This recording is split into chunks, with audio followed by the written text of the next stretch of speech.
Dino Babers knows he's got a lot to work with here. He said that I'm cooking a very good meal, and I know that I've got a lot of good ingredients. It sounds like Cook Saul Bookman on a Sunday, maybe in a week and a half or so. But he's talked about the receivers. He's talked about the running backs. The tight ends, though, that is where I think he said they've got 5 or 6 tight ends that are going to play. Now, you got Sam Olsen from San Jose State. He's a monster. Yeah, I know it sounds weird, but let's break it down. You've got Sam Olsen, who's obviously been a monster. You've got Roberto Miranda, who's back as well. Keian Burnett, the one ex mid 4-star player, was committed to SC originally. Chester Burnett, fan of the show. We very much appreciate it. He's been getting looks. Dorian Thomas. They've talked time and time again about how they want to have a 2 tight end set pretty much the entire time. Now, again, they'll move things around, but if you got 2 tight ends in there a lot, and that can really help you out a little bit with the offensive line blocking as well. Very excited to see this, Saul Bookman. Yeah, this is very fascinating. I 2 tight ends in at all times, which means that you have to go 2 wide and 1 back. And, it's all well and good. Let me just say it this way. It's all well and good because it provides you versatility, provided those tight ends can do multiple things besides just block. However, if your best position group is the running back position or the wide receiver position, and you're limiting the reps of some of those star players to get on the field, that's where I'm going to have a little bit of a pushback and a little bit of a problem. So it's all well and good that they might want to go 2 tight end a majority of the time. However, if it costs, better players an opportunity to get on the field, then maybe I'm not all for it, but I'll let it play out. Maybe I'm completely wrong here in a couple of weeks when they play their first game, and maybe it all works out. So I won't. Hey, Dino, do what you got to do. Same thing with you, Brennan. Far be it for me to question what you guys are going to try. So you should question them because I agree with you. And if we both agreeing here, then both of us are totally wrong. I don't believe that you're going to see 2 tight ends most of the time, but I do believe you're going to see 2 tight ends quite a bit of the time, especially if the coverage is a little bit leaky.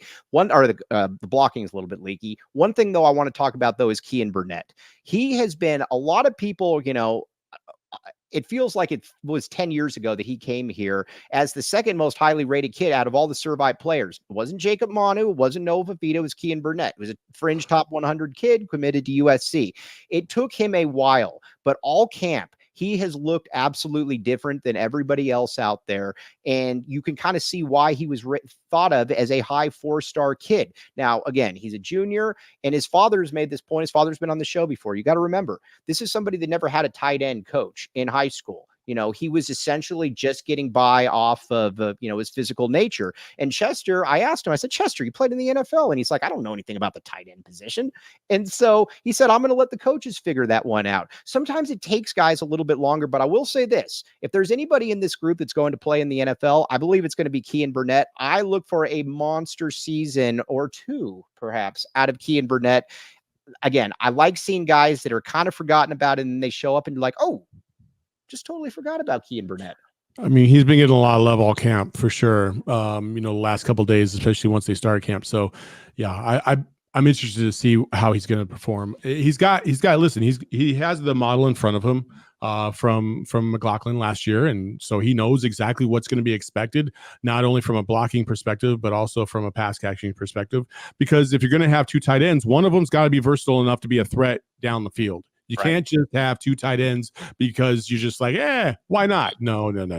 There's got to be a purpose behind why you're going to do this, because it's wildly different than what we had been doing the previous 15 years. 15 years, you know what I mean? So it's been a while since we've had to go dual tight ends. But I do like doing that every now and then, because in the Big 12, you will run into games where maybe the passing game just isn't as reliable as you'd like it to be. Or more importantly, let's say we go to UCF for the space game, which did happen last year against Oklahoma State, and it rains. Right. And it rains hard. And you got that big, fat, sloppy Orlando rain is what that is. It's not smelly Seattle. It's sloppy Orlando is what it is, man. And so you got to be prepared for that. Or if you have to go on the road in the Big 12, which we know they're going to have to do late in the season, it might be frigid, it might be cold, you might get snowstorms. So what are you going to rely on? You got to get the big hog mollies up there, you got to get 2 tight end sets, and you got to pound the rock.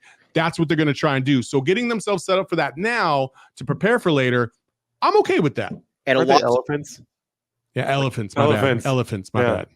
And Alonzo Carter has said this many times, very much like Alonzo Carter, trying to get him on the show, by the way. Alonzo Carter, though, made this point, though. He said, listen, I want my backs to be physical. He said, I want to be able to pound. If there's a game that is 21-17, I want to be able to end that game with our guys having the ball, with them running the clock out. He said, I've got the pieces. We've got the line up front. So there's going to be a lot that goes with this. And Babers has mentioned this point as well. He said, listen, there's a lot to like about this offense. You've got a lot of guys that can catch the ball. You got a lot of guys that can run the ball. And you've obviously got a quarterback that knows how to get them the ball. A lot of this is going to be able to just play it by ear. I'm not going into any game where I'm expecting, okay, we're going to throw the ball 65 times or we're going to run the ball on 70%. Each time I go into a game, it's going to be a different calculus, and we've got the pieces to be able to make that work. I love when coaches say that, because you know what they're doing, Saul? They're putting the onus a little bit back on them as well. Any coach that says, I've got the pieces to make it work, it's up to me to be able to make that work, I like that. You're not saying, well, it depends on how 9 other guys develop this and that. You're taking a little bit of an ownership. I like it. Yeah, hey, it's all good on paper, Mike. I agree. I gotta see it, baby. I gotta see it. And I'm not saying, and that's not a doubt by any stretch of the imagination. I just, listen, man, a lot of coaches will take the bullet. A lot of coaches will sit there and say, hey, it's up to me to make these pieces work. And sometimes they'll say that even when they know they don't have all the pieces, because they don't want to put the pressure on the kids. But I think in this regard, he is right. He does have all the pieces to succeed. Can he make it succeed? There's going to be a lot of pressure on this team because there's a high expectation from fans that this team is going to be one of the better teams in the Big 12 and in the country. Right. So make it work.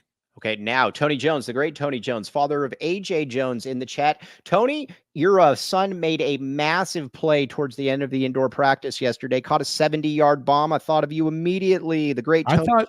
I thought that this was my Tony Jones, the guy I used to play basketball with in high school back in the day. Played for the And One Mixtape Tour, a.k.a. Go Get It, Tony Jones. Well, believe it or not, I think there's multiple Tony Jones in the United States. I do believe that. Hey, you want to hear an interesting story about Tony Jones that I don't think he would mind us sharing? So sure. He's a probation officer in Atlanta. We got together for some beers, and guess who one of his guess who one of his people was that he gave him a shout out on Vlad TV one time? Boozy. Who? Boozy. Little Boozy? Yeah, that was the one that passed away.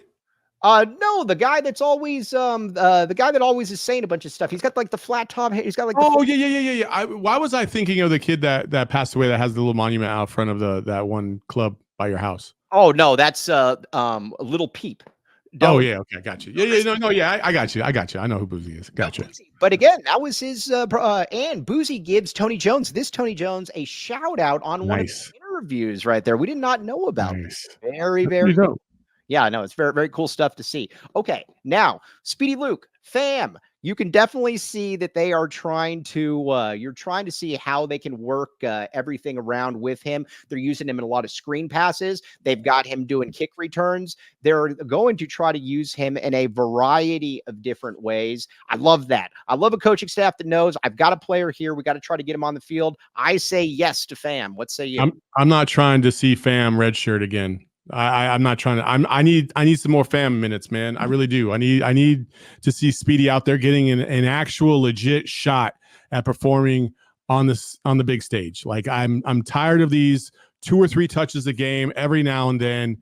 Let's get him the ball at least 5 to 10 times a game and see where it goes. Yes. Now, Tony Jones, to be correct, he says Boozy badass. That is very, very good, Tony Jones. We like that story. Now, when it comes to we got, you know who does a great impression of you, Mike? Who?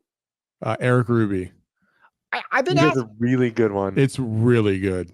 I've been he froze up though when I asked him to show it. I said, dude, there's nobody that's a bigger nerd than me. I'm not going to attack you or anything. I need to see this impression. I would love to see this impression. I thought it was Shane Diefenbach that did the impression. I guess it is Eric Ruby. It is Eric Ruby. Okay, now we got to talk Quali Conley here for a second. Listen, I am a big believer in players that produce. I know, call me old-fashioned. I like guys that actually are good on the football field. Quali Conley has looked very, very good in camp. And Saul, I don't think that we should be surprised by that, because when you've got a player that, let's be honest here, the last 2 years at San Jose State, which is a decent team, again, it's not like it's Alabama, but when you've got a guy and he could rush for over 2,000 yards at almost 7.5 yards per pop the last 2 years. He's looked very, very good. He doesn't maybe have obviously the speed that Pham does, or maybe the hulking nature that Ja'Cory Krosky-Merritt does, but there are some guys that can just find holes. There are guys that can just kind of move ahead of the chains. He's going to play a lot. He's been very impressive. Wait, I mean, like, so if you had to, for people that have never seen him play, how would you describe, like, what does he remind you of? Is there a certain back, either in U of A history or just in general, that maybe he reminds you of in terms of style? You know what I'm going to say, and this will probably get me into a lot of trouble here. And I'm going to say on the back end of his career here. And again, I'm not talking about the all-time leading rusher. He's a little bit like Emmett when Emmett lost a little bit of the burst. All I'm saying is, even when Emmett couldn't really run anymore, even with the Cardinals, where he had almost 1,000 yards as a 39-year-old, he still was able to set up blockers. He was still able to kind of get into that second level. Wasn't going to probably run away, although he's had a couple runaways as well. Just a guy that when he's in there, if there's a hole, he's going to find it.